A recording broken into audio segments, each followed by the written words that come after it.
So question 15, find the complex numbers of the following polynomial function and then write in factored form. So as I said, the steps are, we can use graphing tools in the table. So I can put this in here and look for zeros in the table. We also have like the rational roots theorem and synthetic division and the quadratic formula. We also have the apps button that we can use. And the other question is it factorable?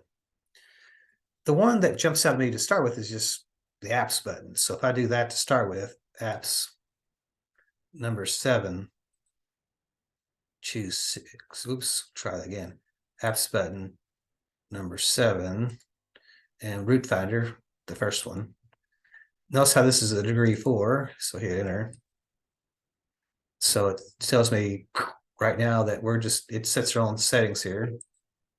So notice that it just asked me for a sub 4, so that's going to be the coefficient of the 4th degree term. So it's going to be a 1. A sub 3 is missing, so it's a 0. A sub 2 is the coefficient of x squared, which is a 50. A sub 1, that's the linear term. It's missing. It's 0. And then a sub 0 is a 49.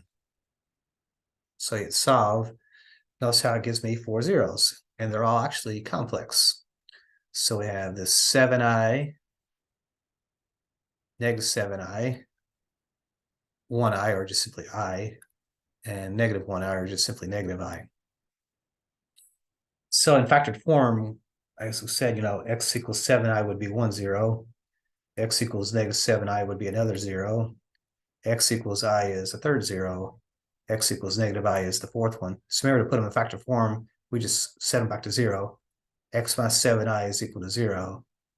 X plus 7i is equal to 0. X minus I is equal to 0. X plus I is equal to 0. So these are our factors that they want. So we just connect them by multiplication because that's what you do with factors. So x minus 7i times x plus 7i times x minus I times x plus I. So one of the things we can also pick up on, this is problem factorable.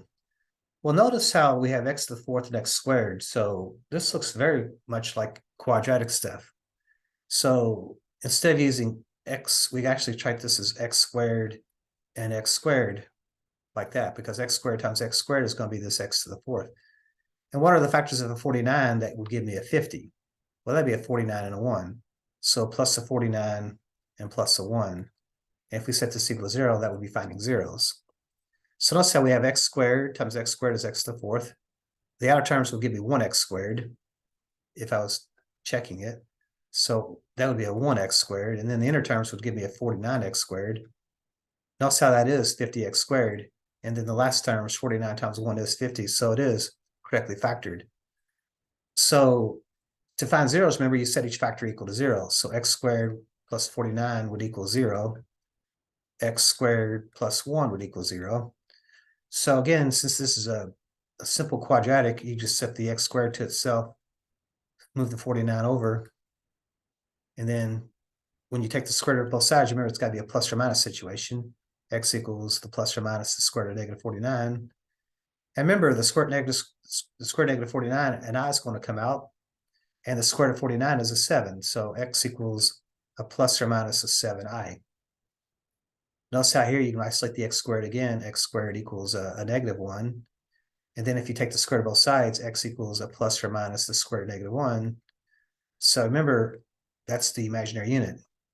Or again, you can bring the negative out as an I, and the square root of 1 is a 1. So that's going to be a 1i or simply I. So plus or minus I would be the answer there. So notice that we do have our 4 zeros. So it also could be done by factoring. That's the two strategies that jump out at me. From a graphing perspective, if I hit y equals, got to quit this again. If I put the x to the 4th in,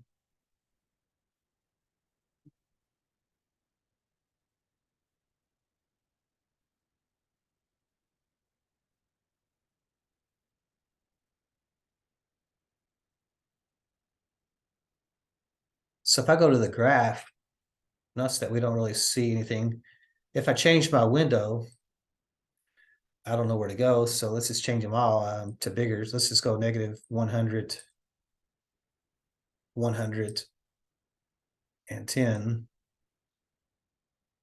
And then since everything's positive, I don't really see negatives going anywhere. So let's just change the Y max to 1,000 and change that to go by hundreds. So if I graph again, yeah, notice how that really picked up on that graph quite a bit. But notice how I probably made my X's go by too much. So if I change my window again and don't get so aggressive with my X's again, just change them back to a -10, a 10, and a 1. Let's see if that helps us out a little bit. So that's how that graph looks a little bit cleaner. But notice how for the graph to work for us, it has to touch the x-axis because that's where your real zeros are. Your real zeros are x-intercepts.